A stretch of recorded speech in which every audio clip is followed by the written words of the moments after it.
दिल्ली सल्तनत पढ़ने जा रहे हैं। क्लियर? तो ध्यान रखिएगा, हम लोग का जो चैप्टर है उसका नाम है दिल्ली सल्तनत। थोड़ा दिल्ली सल्तनत सुनिए। गौरी, गौरी के बारे में हम आपको लास्ट क्लास में पढ़ाएंगे, गौरी और गजनवी। ठीक है, अभी तो फिलहाल सुन लीजिए। एक गौरी थे, नहीं, जो तुर्क था और अफगानिस्तान के क्षेत्रों से यहाँ आया था, गोमक दर्रे से यहाँ प्रवेश किया और अपने ये एक्चुअली गौरी आया साम्राज्य स्थापित कर। गजनवी जो है वॉल्यूम कम, गजनवी जो है वो भारत को लूटने आया था और मोहम्मद गजनवी ने भारत को 17 बार लूटा। कितना बार? लेकिन गौरी भारत में अपना सत्ता स्थापित करने आया था। तो आपसे पूछेगा कि मोहम्मद गजनवी ने भारत पर कितना बार आक्रमण किया? 17 बार। दोनों में अंतर यही है कि गजनवी भारत को लूटने आया था, गौरी अपना सत्ता स्थापित करना आया था। हालांकि वो तराइन के प्रथम युद्ध में हार गया, लेकिन तराइन के द्वितीय युद्ध में वो जीत गया। और किसको हराया था? पृथ्वीराज चौहान को। नहीं, पृथ्वीराज चौहान को हराने के बाद चंदावर का युद्ध 1194 ईस्वी में लड़ा गया और चंदावर का जो युद्ध था, जयचंद जो शासक था उसको भी हराकर भारत में गुलाम वंश की स्थापना की। गौरी अपने सेनापति के हाथ दिल्ली सल्तनत की सत्ता सौंप दी। अब देखिए, गौरी जो है यहाँ से लौट जाता है और वहां पर अपने 4 सेनापति को छोड़ता है। पहला का नाम था कुतुबुद्दीन ऐबक। क्या नाम था? ये चारों सेनापति को भारत की कमान दे देता है, जिसमें बख्तियार खिलजी को कुछ नहीं मिलता है। और इस बख्तियार खिलजी को जब कुछ नहीं मिलता है तो यह नालंदा विश्वविद्यालय और विक्रमशिला विश्वविद्यालय को बंद कर देता है और बंगाल पर जाकर कब्जा कर लेता है। तो कुतुबुद्दीन ऐबक ने गुलाम वंश की स्थापना दिल्ली में की। ताजुद्दीन एल्दोज कहाँ? गजनवी। ताजुद्दीन एल्दोज, देखो एल्दोज, दोज मतलब गजनी, एल्दोज मतलब। नसरुद्दीन कुबाचा को सिंध मिला, सिंध और मुल्तान, सिंध और। लेकिन बख्तियार खिलजी को कुछ नहीं दिया। ये चारों सेनापति में सबको कुछ ना कुछ मिला, लेकिन बख्तियार खिलजी को कुछ नहीं मिला, जिसके कारण ये क्या किया, बिहार से शुरू किया। उस समय बिहार का ही ये शासक था नहीं, और यहाँ से शुरुआत करता है नालंदा विश्वविद्यालय को बर्बाद करते हुए, विक्रमशिला को विश्वविद्यालय को बर्बाद करते हुए वो कहाँ पहुंच गया? बंगाल में पहुंच गया और वहीं पर उनको रोग हो जाता है, फिर मरते हैं। तो ध्यान रखिएगा। तो पूछेगा कि ऐबक कितने सेनापति थे? 4। कौन थे? कुतुबुद्दीन ऐबक कहाँ बैठा? दिल्ली। कहाँ? ताजुद्दीन एल्दोज को कौन मिला? गजनी। नसरुद्दीन कुबाचा को सिंध और बख्तियार खिलजी को कुछ नहीं। अब देखिए, गुलाम वंश जो दिल्ली सल्तनत पे जो शासन शुरू हुआ, तो दिल्ली सल्तनत में मुख्य रूप से 5 वंश शासन किया। कितना? उसके लिए ट्रिक लिखे है, गुलाब खिले तो गुलाब खिले तो गु मतलब गुलाम वंश, गु मतलब खी मतलब खिलजी वंश, खी मतलब तो मतलब तुगलक, तो मतलब सुंग मतलब सैयद, सुंग मतलब लो मतलब लोधी, लो मतलब। चलिए, तो आपसे पूछ सकता है कि बताइए दिल्ली सल्तनत में सत्तों का क्रम कैसे रहा, उसको सजाइए। कुछ नहीं, ट्रिक लिख लेना है। गुलाब खिले तो सूंघ लो, गुलाब खिले तो, थोड़ा तुम लोग भी जोश में आओ सूंघने। गुलाब खिले तो गु मतलब गुलाम वंश, खी मतलब खिलजी वंश, दो मतलब सा मतलब लो मतलब। सबसे पहले गुलाम वंश है। कौन वंश? सबसे अंतिम में लोधी वंश। अब सुनिए, पूछेगा किस वंश का सबसे कम कार्यकाल रहा? खिलजी वंश। कौन? किस वंश ने सबसे अधिक शासन किया? कौन वंश? अब देखिए, यहीं से एक प्रश्न आपके लिए परीक्षा में हर हाल में आएगा। पूछेगा गुलाम वंश का संस्थापक कौन है? कौन? अंतिम शासक। क्यों वंश? अंतिम शासक। अच्छा, खिलजी वंश के संस्थापक कौन थे? अंतिम शासक कौन? खुसरो शाह। कौन? अंतिम हिंदू भी यही शासक था, याद रखिएगा। तुगलक वंश के संस्थापक कौन थे? गयासुद्दीन तुगलक। कौन? अंतिम शासक नसरुद्दीन महमूद, नसरुद्दीन। सैयद वंश के संस्थापक कौन थे? खिज्र खां। कौन? अंतिम शासक अलाउद्दीन। लोधी वंश के संस्थापक कौन थे? बहलोल। और अंतिम शासक ये परीक्षा में हर हाल में पूछेगा। क्लियर? गुलाम वंश के संस्थापक कौन थे? कुतुबुद्दीन ऐबक। अंतिम शासक क्यूमर। खिलजी वंश के जलालुद्दीन खिलजी। अंतिम शासक तुगलक वंश के गयासुद्दीन तुगलक। अंतिम शासक और सैयद वंश के संस्थापक खिज्र खां। अंतिम शासक अलाउद्दीन आलम शाह। लोधी वंश के संस्थापक बहलोल जोगी और अंतिम शासक। इस तरह हम लोग पहला वंश पढ़ने जा रहे हैं और उस वंश का नाम कौन सा है? गुलाम वंश। कौन वंश? हम पहले बोले कि मोहम्मद गौरी तुर्क था। कौन था? कौन था? याद रखिएगा। तो तुर्क था, तो गुलाम वंश कोई तुर्क वंश का आ गया। कौन वंश? याद रखिएगा। चूंकि यह दास था, किसका दास था? यह गौरी का। किसका? गौरी का। इसलिए इस वंश को दास वंश भी कहा गया। तो गुलाम वंश पूछे, दास वंश पूछे, तुर्क वंश पूछे, यही हुआ। ममलुक क्या है? इतिहासकार थे हबीब साहब। इन्होंने कहा कि जो भारत में जो सत्ता स्थापित हुआ, ये जो सत्ता थी, ये चूंकि गुलाम थे, इसलिए इसको क्या कहा गया? ममलूक। क्या कहा गया? ठीक है, चलिए। तो पूछेगा गुलाम के संस्थापक कौन थे? कुतुबुद्दीन ऐबक। कुतुबुद्दीन किसने राजधानी बनाई? लाहौर। कहाँ? पूछेगा गुलाम वंश की राजधानी कौन थी? कहाँ? लाहौर। इसलिए इसका ध्यान रखिएगा, इसकी राजधानी लाहौर थी, इस बात का थोड़ा ध्यान रखिएगा। तो गुलाम वंश के संस्थापक कौन थे? कुतुबुद्दीन ऐबक। कौन? राजधानी कहाँ थी? लाहौर। कहाँ थी? किसने एक उपाधि ली? लाख बख्श। क्या नाम है? पूछेगा इतिहास में लाख बख्श की उपाधि किसने लिया? कुरान खां। ये कुरान मीठी आवाज में पढ़ते थे, इसलिए कहा गया कुरान खां। क्या नाम था? हातिम सेकंड किसे कहा गया? कुतुबुद्दीन ऐबक। कुतुबुद्दीन ऐबक ने कुतुब मीनार की निर्माण करवाई। तो सर जी अपने नाम से नहीं, बख्तियार खाकी। किसके याद में? कुतुब मीनार का निर्माण किसने किया? कुतुबुद्दीन ऐबक ने। कुतुबुद्दीन किसके याद में? बख्तियार खाकी। किसके याद में? लेकिन इसको पूरा करवाया इल्तुतमिश ने। किसको करवाया? किसने? तो पूछेगा कुतुब मीनार का निर्माण कौन करवाया? कुतुबुद्दीन ऐबक। कौन? पूरा कौन करवाया? कौन करवाया? ठीक है। हाँ, क्या कुछ पूछना है? बख्तियार के नाम पर जो बनाया ये उसका कौन था? कोई होगा? मीनार का निर्माण किसके याद में? बख्तियार खाकी। किसने निर्माण करवाया? पूरा इल्तुतमिश। पूरा। चलिए थोड़ा आगे चलते हैं। एक बार परीक्षा में पूछा कि कुव्वतुल इस्लाम क्या है? कुव्वतुल इस्लाम क्या है? मस्जिद है। क्या है? क्या है? तो ध्यान रखिए, कुव्वतुल इस्लाम मस्जिद है। याद रखिएगा, मेहरौली में, दिल्ली में, भारत में बना यह पहला मस्जिद था। भारत में बना यह, लेकिन भारत में पूर्णतः इस्लामिक शैली में बना मस्जिद जयमैते खाना मस्जिद था, और उसमें अलाउद्दीन खिलजी ने बना। ये इस्लामिक शैली में बना मस्जिद नहीं था, इसलिए बहुत सारे मुसलमानों ने इसे मान्यता नहीं दी। तो पूछेगा सीधा सिंपल प्रश्न पूछेगा कि भारत में बना पहला मस्जिद, तो कुव्वतुल इस्लाम मस्जिद। कौन मस्जिद? किसने बनाया? कुतुबुद्दीन ऐबक। कुतुबुद्दीन। बीपीएससी पूछा 2.5 दिन का झोपड़ा क्या? तो लोगों को लगा झोपड़ी, पहला ऑप्शन में था झोपड़ा। तो याद रखिएगा मस्जिद है। क्या है? क्या है? यहाँ अजमेर में है, ध्यान रखिएगा। और यहाँ 2.5 दिन का मेला लगता है। कितना दिन का? इसके बारे में भी कहा जाता है कि यह सरस्वती मंदिर को तोड़कर बनाया गया था। याद रखिएगा, नहीं, बिगराराज 4 में इस मंदिर को बनाया था, और बाद में कुतुबुद्दीन ऐबक जब सत्ता पर बैठते हैं तो इसको तोड़ दिया गया। तो ध्यान रखिएगा, परीक्षा बीपीएससी पूछा 2.5 दिन का झोपड़ा क्या है? पहला ऑप्शन में था झोपड़ा, लोग मार दिया झोपड़ा। 2.5 दिन का झोपड़ा क्या है? मस्जिद। क्या है? इनके दरबार में एक विद्वान था, उनका नाम था मिनहाज उस सिराज। क्या नाम था? मिनहाज उस सिराज। और इसने रचना की तबकाते नासिरी। क्या नाम है? तबकाते नासिरी। तबकाते, ये बहुत इंपॉर्टेंट पुस्तक है, पूछेगा तबकाते नासिरी किसने लिखा? और ये इन्हें काजी उल कुजात का पद दे दिया। काजी उल कुजात। आइए, दिल्ली सल्तनत और मुगलों की भाषा फारसी थी। क्यों भाषा थी? फारसी। कौन भाषा? फारसी। कौन भाषा? याद रखिए, भारत में पोलो खेल का प्रारंभ तुर्कों के द्वारा किया गया। किसके द्वारा? 1210 में ये चौगान खेल रहे थे, जिसका नाम था पोलो। क्या नाम था? चौगान खेलते समय ये घोड़ा से गिर गए और इनसे इनकी मृत्यु हो गई। तो पूछेगा कौन व्यक्ति था जो घोड़ा से गिर कर मर गया? कुतुबुद्दीन कब मर गए? 1210। अब इनका बेटा गद्दी पर बैठा, आराम से बैठा, आराम से उतर गया। 8 महीना का युद्ध में लड़ा, आराम से बैठा, आराम से हार गए। हालांकि इसमें बारे में कहा जाता है एक लड़ाई है, युद्ध की लड़ाई। इस युद्ध की लड़ाई में इल्तुतमिश ने इसको हरा दिया। जैसे ही पता चला, इल्तुतमिश जो था ये कुतुबुद्दीन ऐबक का दामाद था, और ये उस समय बदायूं का गवर्नर था। तो इनको पता चला कि हमारा पिताजी मतलब ससुर जो मर गए, और जो इनका बेटा है आराम सा, ये मनमहा नालायक है, और ये गद्दी को नहीं संभाल पा रहा है। तो दिल्ली की जनताओं ने कहा जाता है इल्तुतमिश को आमंत्रण दिया, और कुतुबुद्दीन ऐबक की भी इच्छा थी कि उनका दामाद ही सत्ता पर संभाले। तो इसलिए इल्तुतमिश वहां से वापस आता है बदायूं से, और दिल्ली के जो दिल्ली का सल्तनत था जिसकी राजधानी कहाँ थी? लाहौर। कहाँ थी? और उस सत्ता को संभालता है, और युद्ध की लड़ाई में आराम शाह को हरा देता है। तो पूछेगा, परीक्षा में कई बार पूछा है, कुतुबुद्दीन ऐबक के बाद गद्दी पर कौन बैठा? आराम शाह। कौन?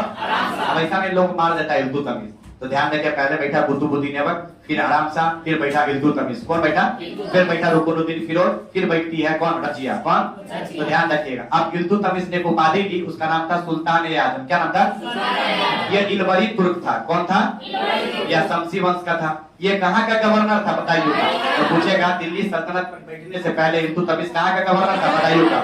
और दिल्ली सल्तनत का वास्तविक संस्थापक यही था। इसलिए था कि कुतुबुद्दीन ऐबक जब गद्दी पर बैठा तो वास्तविक रूप से वह सत्ता का विस्तार नहीं कर पाया, लेकिन जब इल्तुतमिश ने सत्ता पर जब बैठा तो न केवल सत्ता का विस्तार किया, बल्कि अपने दुश्मनों को भी वो क्या कर दिया? परास्त कर दिया। साथ में न्याय की जंजीर भी था, कई सारे ऐसे काम किए जो जनता के हित में थे। इसलिए दिल्ली सल्तनत का वास्तविक संस्थापक यदि पूछे तो इल्तुतमिश कौन होगा? गुलाम वंश का वास्तविक संस्थापक कौन था? इल्तुतमिश। सीधा पूछे गुलाम वंश का संस्थापक तो कुतुबुद्दीन ऐबक, लेकिन वास्तविक संस्थापक पूछेगा तो इल्तुतमिश। कौन? इसने लाहौर से राजधानी कहाँ बनाई? दिल्ली। कहाँ से? तो पूछे कौन सा राजा था या शासक था जिसने राजधानी लाहौर से दिल्ली ले आया? कौन? कहाँ का गवर्नर था? बदायूं का। कहाँ का? तुर्क सरदारों को दिल्ली में आने का निमंत्रण मिल गया और दिल्ली पर आकर अपनी सत्ता को संभालता। इनके जब हम कार्यकाल को देखते हैं तो इनके कार्यकाल को हम 3 भाग में डाल देते हैं। कितने भाग में? 3 भाग। पहला भाग 1210 से 20 ईस्वी में। इसने हम क्या बोले कि यह पहला शासक था जिसने न केवल अपने साम्राज्य का विस्तार किया बल्कि अपने दुश्मनों को भी क्या कर दिया? प्राप्त किया। अपने सबसे पहले अपने दुश्मनों को वह समाप्त करेगा और तराइन का तृतीय युद्ध लड़ेगा। इसमें इल्तुतमिश और ताजुद्दीन एल्दोज, इल्तुतमिश जीत जाता है, एल्दोज हार जाता है। तो सर तराइन का प्रथम युद्ध तो आप पढ़ा ही नहीं। लिखो तराइन का प्रथम युद्ध हम यहाँ लिख रहे हैं। रुको तुम मत लिखो, तराइन का प्रथम युद्ध जो लड़ा गया 1192 ईस्वी में लड़ा गया नहीं। और एक तरफ था पृथ्वीराज चौहान या तृतीय, पृथ्वीराज चौहान या तृतीय, पृथ्वीराज तृतीय।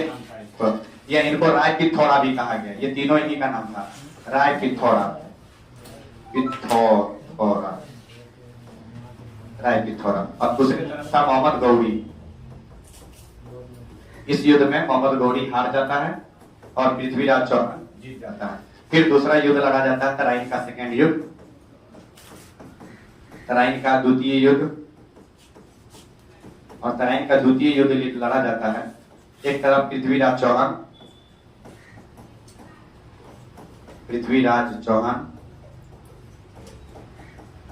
और दूसरे तरफ गौरी। इस युद्ध को कौन जीत जाता है? गौरी। ध्यान रखिए। और पृथ्वीराज चौहान हार जाता है।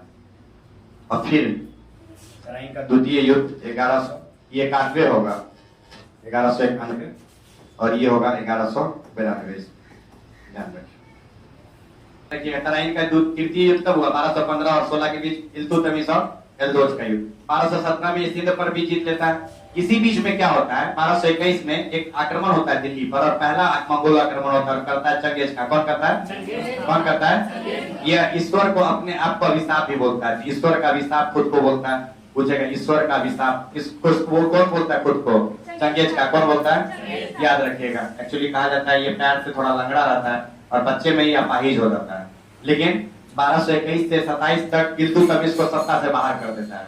तो 1210 से 20 तक तो है सत्ता पर, लेकिन 1221 से 27 तक चंगेज खान जब दिल्ली सल्तनत पर आक्रमण करता है तो कुतुबुद्दीन ऐबक को दिल्ली सल्तनत छोड़ना पड़ता है। दिल्ली की गलती की छोड़ना पड़ता है। कुतुबुद्दीन ऐबक नहीं, इल्तुतमिश। कौन?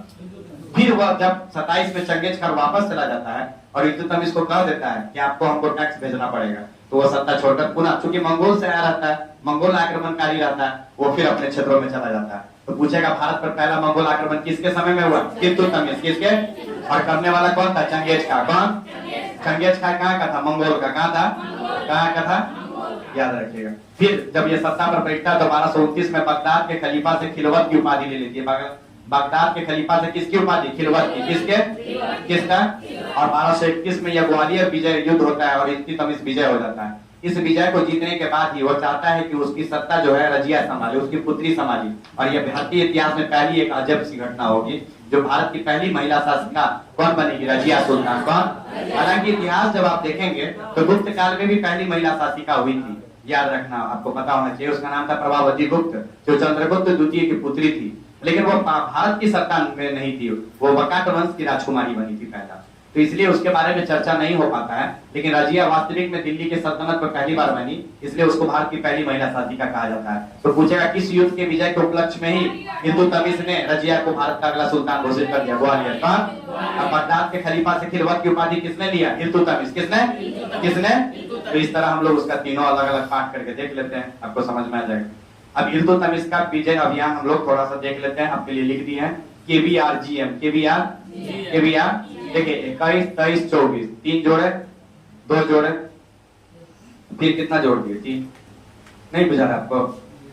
KBRGM। तो पूछेगा पहला आक्रमण किस पर किया? वो कालिंजर। किस पर? कब किया? 21। कब? बंगाल को कब जीता? 24। बंगाल को रणथंभौर को 26। रणथंभौर को देखिए धरा गया। ग्वालियर कब? 31 ग्वालियर। और अंतिम अभियान कौन था? मालवा। कौन? सभी अभियान सफल। तो लिख लीजिए, जब भी परीक्षा में पूछ देगा KVRGM, KVR कब 21, 24, 26 याद आया। अब फिर कितना है देखिए 31, 34, 31 बस ध्यान रखिए बात बुझे। KVRGM बस इतना थोड़ा याद कर लीजिएगा। हो सकता है परीक्षा में पूछते पहला अभियान कौन सा था कालीचर।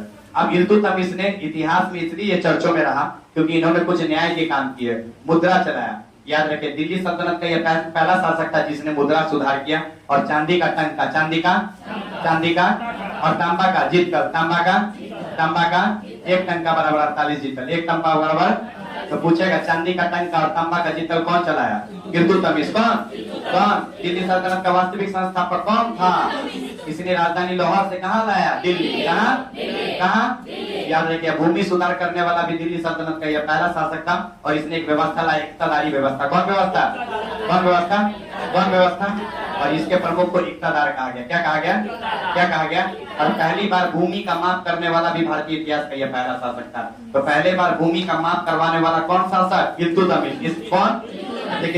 देखिए मतलब पैसा चलाया, सैन्य सुधार करेगा नहीं, अपने साम्राज्य का विस्तार करेगा, तो वास्तविक संस्थापक होगा कि नहीं? कुतुबुद्दीन ऐबक ऐसा किया?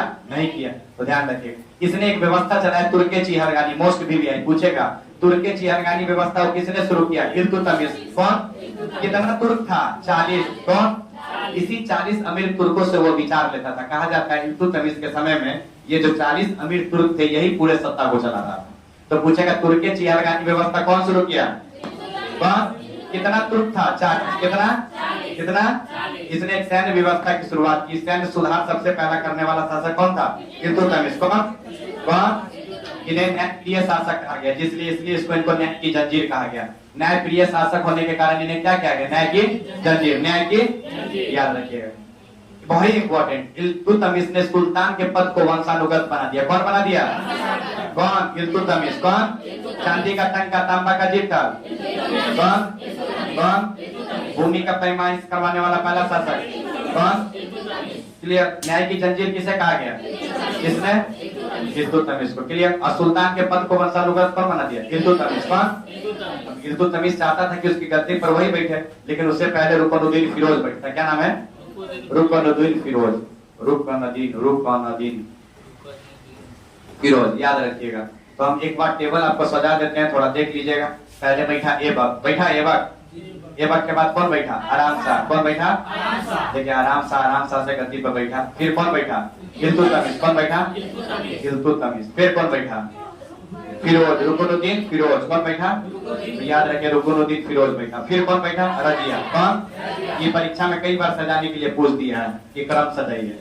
अब रजिया सत्ते पर बैठी, कहा जाता है रजिया को सत्ता से दूर कर दिया। रुकनुद्दीन फिरोज और उनकी माँ जो थी ये दोनों मिलकर रजिया को सत्ता से दूर कर दिया और माँ बेटा दोनों मिलकर सत्ता पर चला रही। क्योंकि पिता ने रजिया को सुल्तान घोषित किया था। किसको? तो ये जनता के बीच गई और लाल वस्त्र पहन कर जा रही थी और न्याय मांगने का कर रही थी कि बताइए अब हम कैसे हैं? जिस राजा को आप लोगों ने माना, राजा की बात आप लोग मानते हैं, तो राजा ने ही ने मुझे राज्य घोषित किया, क्या अगला राजा आप हैं, तो फिर लोगों ने मुझे क्यों नहीं बना रहे?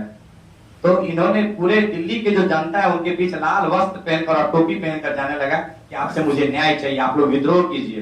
बात समझ में आया? तो पूछेगा वो पहली महिला शासिका कौन थी जो लाल वस्त्र पहनकर लोगों के बीच आने लगी? कौन? जिसने पर्दा प्रथा को समाप्त किया और उसके जगह कोट और टोपी चलाया। कोट और कौन? और रुकनुद्दीन फिरोज को गद्दी पर हटाकर रजिया पहली बार दिल्ली सल्तनत पर बैठती है। तो पूछेगा भारत की पहली महिला शासिका कौन थी? कौन? तो थोड़ा ये ध्यान रखिएगा। इनके दरबार में एक PM था, उसका नाम था कौन? जुनैदी। क्या नाम था? तो याद रखिए वजीर को ही PM कहते हैं। इसका नाम है याकूत। क्या नाम है? इसी से कहा जाता है याकूत के बारे में कि इसने अश्वशाला का प्रधान बना दिया और रजिया इससे प्रेम करती थी। क्योंकि ये इतना शक्तिशाली व्यक्ति था नहीं, इसलिए इसको कहा जाता है अब्सिनियाई हब्सी, मतलब शक्ति बहुत था। कहा जाता है इनके पास जो शक्ति था वो 100 आदमी के बराबर था, इसलिए इसके बारे में अब्सिनियाई हब्सी के बारे में कहा जाता है कि याकूत को अमीर आकुर अश्वशाला का प्रधान बना दिया।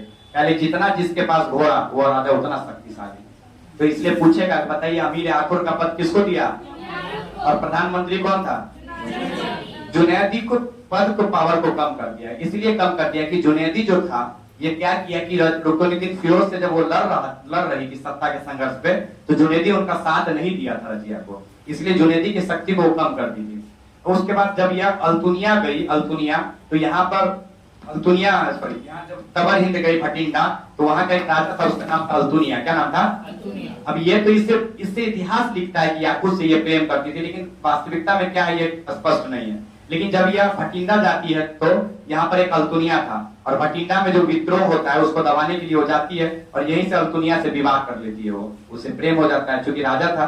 अब सत्ता संघर्ष पे यहीं से रजिया के लिए उल्टी कहानी शुरू हो जाती है, और यह बात उसके भाई को अच्छा नहीं लगता है। फलतः अल्तुनिया और रजिया की हत्या तबर हिंद मतलब कैथल में कर दिया जाता है। कहाँ कर दिया जाता है? कैथल में। तो ये आपसे पूछेगा कि रजिया की हत्या कहाँ होता है? कैथल में कर देता है, और उसके भाई ने रजिया की हत्या। तो रजिया के बारे में 2-3 बात ही प्रश्न पूछेगा। जुनैदी क्या था? पीएम था।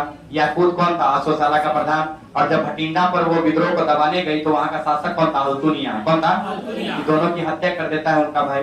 फिर गद्दी पर और शासक भी बैठते हैं, लेकिन उतना इम्पोर्टेंट नहीं है। अब अल्तुनिया गुलाम वंश में, किस वंश में? इनका टाइम पूछेगा, देख लेना। अच्छा, कुतुबुद्दीन ऐबक बैठा था 1206 से 10, 1206 से 10। तो जिसका थोड़ा टाइम पीरियड है देख लीजिए। 1210 में ही चौगान खेलते हुए लाहौर में मर गया था, वो लोग खेलते हुए तो घोड़ा से गिरकर, याद रखिए। इनका दूसरा नाम बहाउद्दीन गयासुद्दीन बलवन था। इनका पूछ लिया कई बार नाम कि पूरा नाम क्या था? गयासुद्दीन बलवन। क्या नाम था? तो सुनिए, बलवन का पूरा नाम क्या था? गयासुद्दीन बलवन। इन्होंने अपनी एक उपाधि दी, जिलल्ले इलाही, मैं भगवान का प्रतिनिधित्व हूँ, ईश्वर का।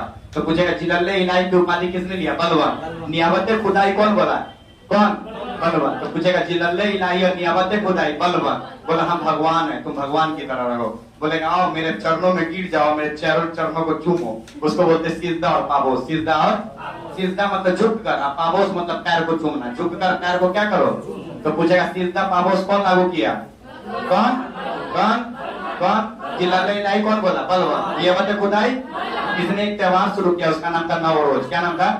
याद रखिएगा, नवरोज 9 वर्ष की शुरुआत थी और ये ईरानी परंपरा पर आधारित था। किस परंपरा पर? याद रखिएगा। तो नए साल की शुरुआत को नवरोज कहते हैं। क्या कहते हैं? इसमें तुर्की ने चिहलगानी पद और नया मुल्लिकात के पद को समाप्त कर दिया। तो बताइए तुर्की चिहलगानी पद कौन शुरू किया था? इल्तुतमिश। कौन? कौन? इसमें कितना तुर्क था? 40। कितना? अनबु दीदी यहाँ ध्यान दीजिए, 40 अमीर तुर्क। 40 अमीर तुर्क। तो पूछेगा तुर्की चिहलगानी में कितना तुर्क? 40। पूछेगा प्रश्न में, देख लीजिएगा कि तुर्की चिहलगानी में कितना तुर्कों का था? 40। किसने शुरू किया? इल्तुतमिश। किसने समाप्त कर दिया? बलवन। कौन? नियामत खुदाई जिलल्ले इलाही बलवन। कौन? कौन? सिजदा पाबोस बलवन। और नवरोज बलवन बोलता था कि कोई भी यदि मेरे सत्ता में विरोध करे तो उसकी सिर्फ कत्लेआम कर दो, धर गर्दन से अलग। तो पूछेगा लॉ ऑफ रक्त की नीति किसने अपनाई? यदि उसके साम्राज्य में आप विरोध कर रहे हैं तो धर गर्दन से अलग कर देगा, चाहे वो उसका पुत्र ही क्यों ना हो। बलवन में स्पष्ट लिखा है, कहा है यदि हमारे साम्राज्य में किसी ने विद्रोह किया है तो उसका धर से अलग कर दिया जाना चाहिए। क्यों? वो चाहे हमारा ही पुत्र ही क्यों ना हो। एक घटना हो जाती है तो पूछेगा लॉ एवं रक्त की नीति कौन चलाया? कौन? आपको दीवाने आरिज कौन चलाया? याद रखिएगा, ये सैन्य विभाग था। पूछेगा दीवाने आरिज सैन्य विभाग, मोस्ट बीबीआई, याद रखिएगा। दीवाने आरिज किसने शुरू किया? बलवन। किसने? और ये कौन विभाग था? सैन्य विभाग। कौन? कौन? तुर्की चिहलगानी जिसको दल चालीसा कहते थे, किसने समाप्त किया? तो देखिए दल चालीसा को समाप्त कर दिया।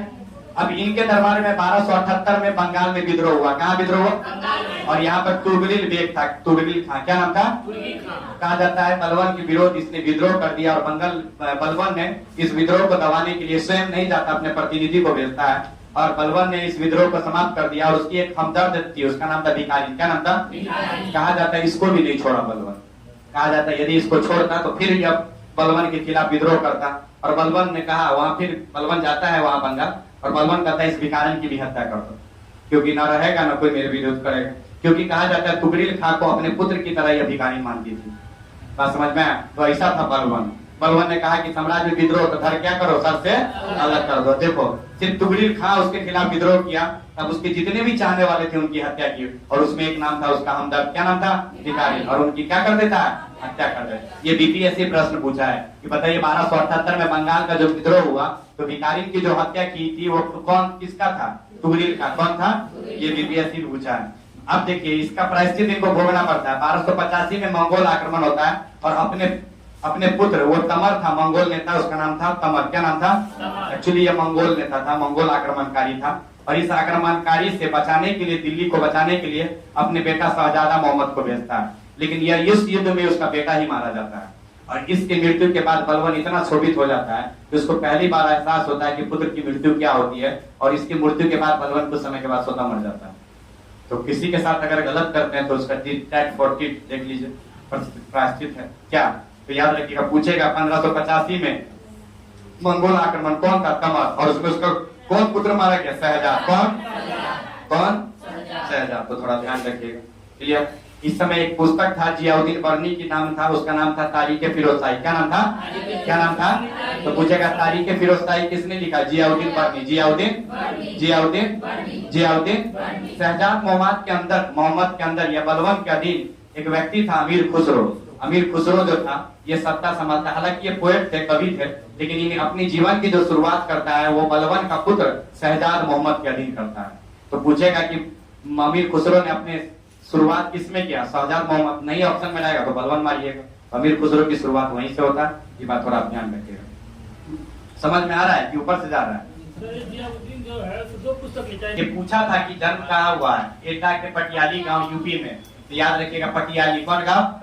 पूछा था दरोगा में। अमीर खुसरो का जन्म कहाँ हुआ? पटियाली। कौन?